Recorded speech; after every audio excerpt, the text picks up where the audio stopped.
اب مثلاً کچھ لوگ بیٹھے ہیں، ایک بندے کا جی چاہتا ہے میں فلاں کا مذاق اڑاؤں، مگر وہ اپنے اس جذبے کو دباتا ہے اور اس بندے کا مذاق نہیں اڑاتا۔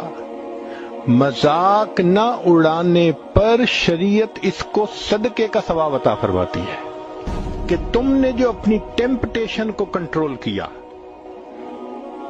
سبحان اللہ، یہ کتنی خوبصورت شریعت ہے۔ حالانکہ اس نے کوئی پیسہ خرچ نہیں کیا، کچھ اور ایسا کام نہیں کیا، لیکن اس نے اپنے ایک جذبے کو روک کر دوسرے کو اپنے شر سے بچا لیا۔